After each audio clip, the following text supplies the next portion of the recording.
চশমা museum, a house of world class, জলট্যাক মোড়, বহরমপুর মডার্ন হোটেলের সামনে। গত 22 এপ্রিল কাশ্মীরের পেহেলগাঁওয়ে পাকিস্তানি জঙ্গিদের হাতে নিহত হয় ভারতের প্রায় 26 জন পর্যটক। আর তারই প্রতিবাদে এবার সরব হলো কেন্দ্র সরকার। কেন্দ্রের পক্ষ থেকে নির্দেশিকা জারি করা হয়েছে, পাকিস্তানি কোনো ব্যক্তিকে ভারতবর্ষে থাকতে দেওয়া যাবে না। কেন্দ্রের এই বার্তাকে সমর্থন জানিয়ে মুর্শিদাবাদ জেলা বিজেপির বহরমপুর সাংগঠনিক জেলা সভাপতি মলয় মহাজন আজ দুপুরে বহরমপুর ভারতীয় জনতা পার্টি কার্যালয়ে সাংবাদিক মুখোমুখি হয়ে এ কথা জানালেন তিনি। কোনো পাকিস্তানি এদেশে থাকবে না, কারণ পাকিস্তানি মদতপুষ্ট জঙ্গিদের কারণেই এই ঘটনা ঘটেছে। সেই কারণে কোনো পাকিস্তানি এই দেশে জায়গা নেই।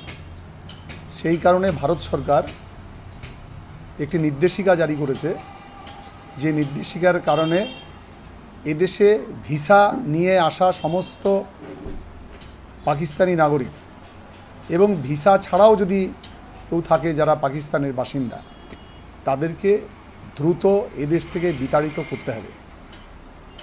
আমাদের পশ্চিমবঙ্গ, স্পেশালি মুর্শিদাবাদ, এটা জঙ্গিদের মাঝে মধ্যেই শোনা যায় এখানে পাওয়া যায়।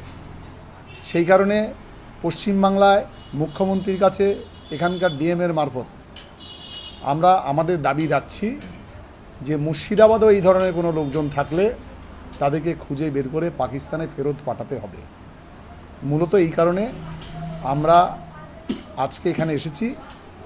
আগামীকাল 5 মে আমরা বহরমপুর ডিএমের সামনে এই সাবজেক্টে ধর্নায় বসছি, অবস্থান বিক্ষোভে বসব এবং আমরা আমাদের বক্তব্য আমরা তুলে ধরব, যেটা আমি আপনাদের একটু আগে বললাম। জেলায় কোনো পাকিস্তানি আছে বলে মনে করছেন? কারণ তো সীমান্তবর্তী এলাকা মুর্শিদাবাদ। এবং অতীত দিনে বেশ কিছু সংবাদ এসেছে যে অনেক পাকিস্তানি জঙ্গি গুপ্তচর আমাদের মুর্শিদাবাদ থেকে ধরা পড়েছে। এইটা অতীতে অনেকবার এরকম সংবাদ হয়েছে।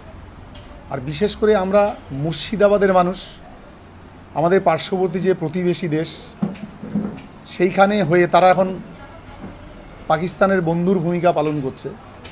সেখানে এখানে তো প্রবল সম্ভাবনা আছে। এখানে মুর্শিদাবাদ, দিনাজপুর, মালদা, একটা সীমান্তবর্তী একটা বিস্তীর্ণ এলাকা রয়েছে, যে এলাকা দিয়ে পাকিস্তানিরা এখানে প্রবেশ করতেই পারে। সেই কারণে আমরা এখানকার ডিএমের কাছে বিশেষভাবে আমরা আবেদন রাখব, আমাদের তরফে দাবি রাখব যে এই ধরনের মানুষকে খুঁজে বের করে সেখানে ফেরত পাঠাতে হবে। কেন্দ্রীয় গোয়েন্দা দপ্তর কী করছিল বিষয়টা এরকম নয়। কেন্দ্রীয় গোয়েন্দারা তো অনেক খবরই রাখে, খবর তো আপনাদের কাছে অনেক কিছু থাকে, কিন্তু খবর থাকা আর সেই অনুসারে পদক্ষেপ করার লোকেরা তো আলাদা হয়। আমাদের বাংলাদেশ সীমান্তে কি হয়েছে যে সেইখানে সর্বত্র জমি কাঁটাতার দিয়ে ঘেরা যায়নি, পাকিস্তান বর্ডারও অনেক জায়গাতে যায়নি। তার জন্য প্রতিকূল ভৌগোলিক পরিবেশ যেমন থাকে, ঠিক তেমনি অনেক জায়গাতে জমি পাওয়ার বিষয় থাকে। আর জমি পাওয়ার ক্ষেত্রে রাজ্য সরকারের বিষয় থাকে। রাজ্য সরকার যেখানে যেখানে সহযোগিতা করেনি সেই জায়গাগুলোতে ঘেরা যায়নি।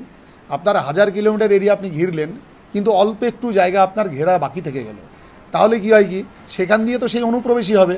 সুতরাং এইটা তো রাজ্য সরকারেরও বিষয় থাকে, শুধু কেন্দ্রের বিষয় নয়। আমাদের কাছে গোয়েন্দা সংবাদ আছে বলেই তো আমরা বলছি, আমাদের কাছে গোয়েন্দাদের মাধ্যমে অনেক সংবাদ আসে বলেই তো আমরা আশঙ্কা করছি যে এইখানে এই সীমান্ত দিয়ে এই ধরনের অনুপ্রবেশ ঘটতে পারে।